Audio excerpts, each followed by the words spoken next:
निर्जला एकादशी व्रत की कथा।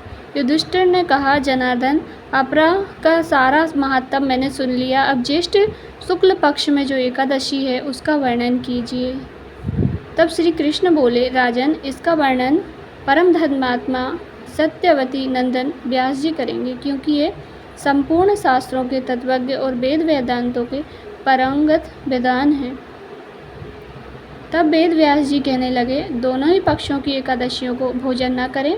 द्वादशी को स्नान आदि से पवित्र हो, फूलों से भगवान केशव की पूजन करके नित्य कर्म समाप्त होने के पश्चात पहले ब्राह्मणों को भोजन देकर अंत में स्वयं भोजन करें। राजन, जना सोच और मरणा सोच में भी एकादशी को भोजन नहीं करना चाहिए।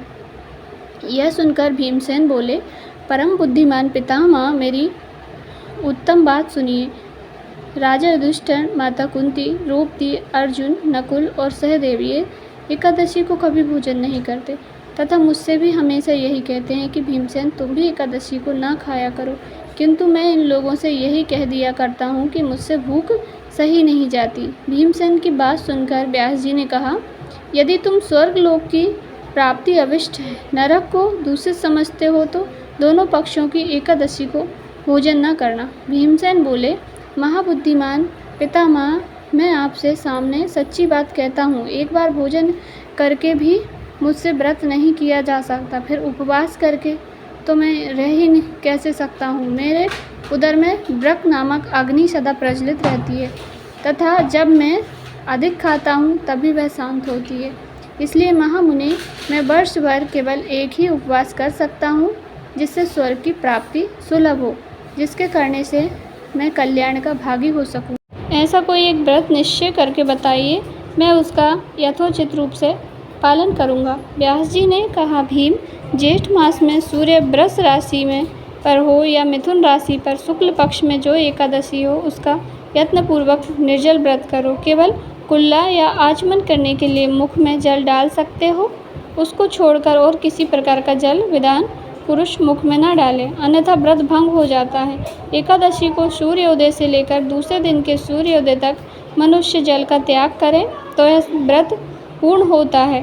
तदनंतर द्वादशी को निर्मल प्रातः काल में स्नान करके ब्राह्मणों को विधिवत पूर्वक जल और स्वर्ण का दान करें। इस प्रकार सब कार्य पूरा करके जितेंद्रिय पुरुष ब्राह्मणों के साथ भोजन करें।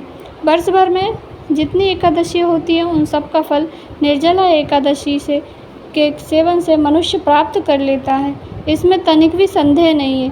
शंख चक्र गदा धारण करने वाले भगवान केशव ने मुझसे कहा था कि यदि मानव सबको छोड़कर एकमात्र मेरी शरण में आ जाए और एकादशी को निराहार रहे तो वह सब पापों से छूट जाता है।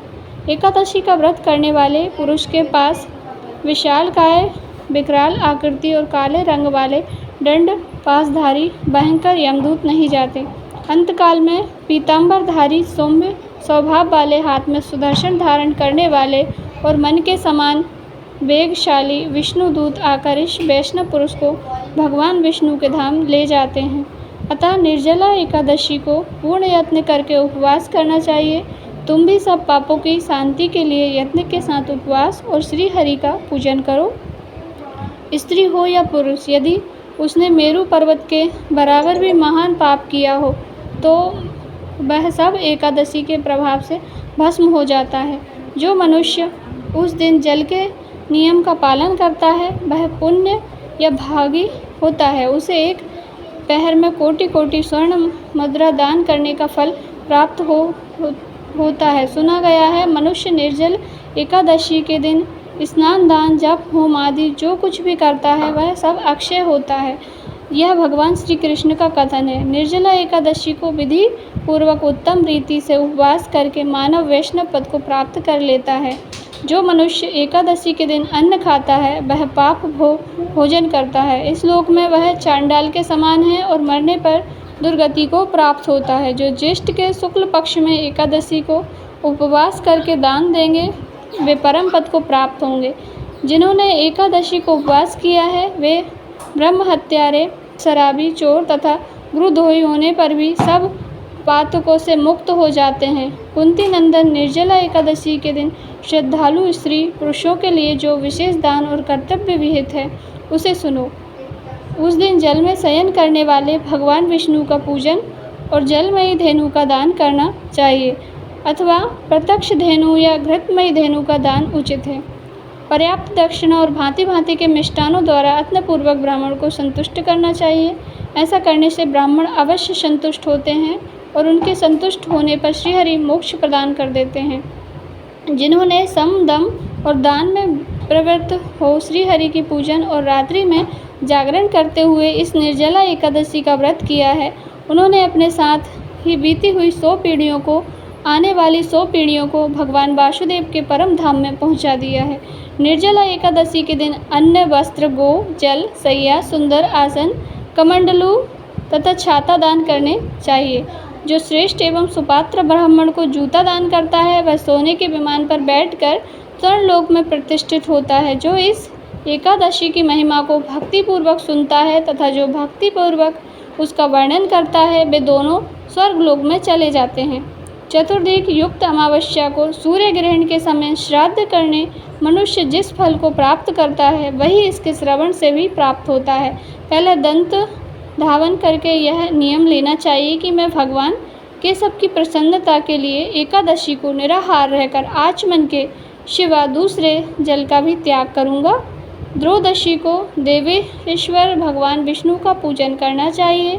गंध, धूप, पुष्प और सुंदर वस्त्र से विधिवत पूजन करके जल का घड़ा संकल्प करते हुए निम्न मंत्रों का उच्चारण करें।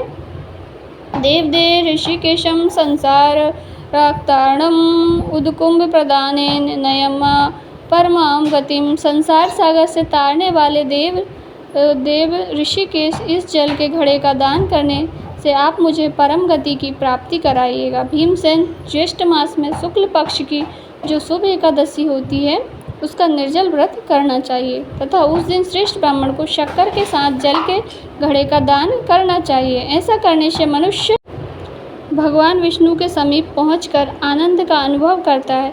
तत्पश्चात द्वादशी को ब्राह्मण भोजन कराने के बाद स्वयं भोजन करें।